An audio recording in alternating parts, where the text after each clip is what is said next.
mark হাই হওয়া লো হওয়াটো depend করে যে কিমান পোস্ট আছে গতিকে কাট অফ মার্কটো লো হাই কোনেও নকৰে যদি ৫০০০ পোস্ট আছে ৫০০০ৰ বিপৰীতে ১০০০০ মানুহ অৰেলত আহিব গতিকে ১০০০০ হৈ যোৱাৰ লগে লগে এইটো কাট অফ হৈ যায় কাট অফ মাৰ্কটো হাই আৰু লো কোনেও কৰিব নোৱাৰে এইটো মেৰিটৰ ওপৰত ডিপেন্ড কৰে বেছি যদি চোকা লৰা ১০০০০ৰ ভিতৰত সোমাই যায় তেওঁলোকে কাট অফ মাৰ্কটো উঠাই দিয়ে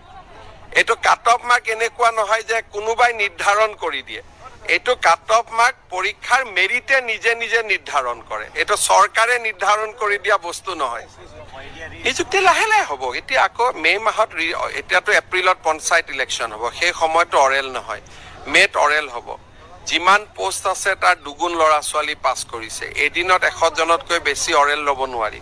১.৫ মাহ অৰেল চলিব গতিকে জুনৰ মাহটো অৰেলত যাব এতিয়া মই মুখত কোনো ডেট দিব খোজা নাই তেতিয়াই বুলি কৈছিল কিজানি জুলাই নহয় আগষ্টতো হ'ব পাৰে গতিকে আমাৰ কাৰ্যকালতে নিযুক্তি হ'ব